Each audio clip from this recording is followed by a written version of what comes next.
So the bad guys are really smart and capable, right? And our systems are old and we have to secure those as well as the newer ones. I personally think that in order for me to be happy in my job, that's a part of who I am. I need to innovate. I think people have usually left the innovation to the CIOs and the digital teams and whatever.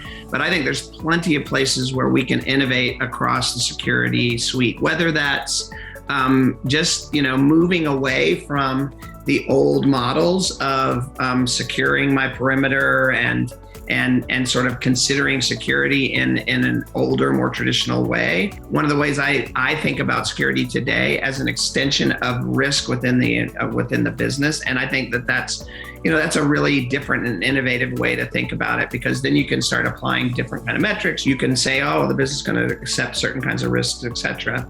I think if you just talk about it, one of my favorite things to do for my teams is to get them involved with startups who are just thinking about some of these problems in a new way, right? So when you go with some of the more traditional, larger, vendors that, the old saw, you never could get fired by hiring IBM or Microsoft.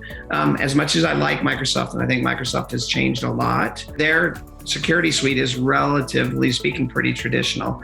And so getting my teams involved with some startup vendors that are really looking at things in a new and different way gives you a lot of benefit, right? It gives you a benefit of new thinking, completely new thinking, that may not come out of your existing team. It gives you the benefit of getting your team involved with those people who are thinking differently so they can look at other places within and start to do their own kinds of smaller innovations within there. And then, of course, a lot of times these vendors become the next thing. And so if you're in on the ground with them, then you're a part of how they've gotten there. You get a lot of benefits of being sort of a founding customer or whatever. So I really love doing that kind of thing. And innovation is just like any other fast follow kind of projects, where some of those are going to work great for you, and some of them you're going to get in there and you're going to go, dang, that's not working. Usually what you do get with innovative,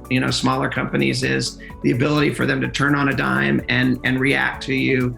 And we're here with Unfiltered CISO, but I had a great experience in that way with Vectra. So the Vectra team, came in and they had a great solution, but in our environment, we had some specific things. And so we got the opportunity to talk to the most senior data scientists. And, back to that whole comment about AI, and it's only as smart as the way you feed it and the people that design it. And we were able to interact with those data scientists and really build a lot of great functionality that was at first for us, and then later on made its way into the product. And that kind of interaction, we would have never been able to get out of a much larger vendor. So you get that kind of leverage as well.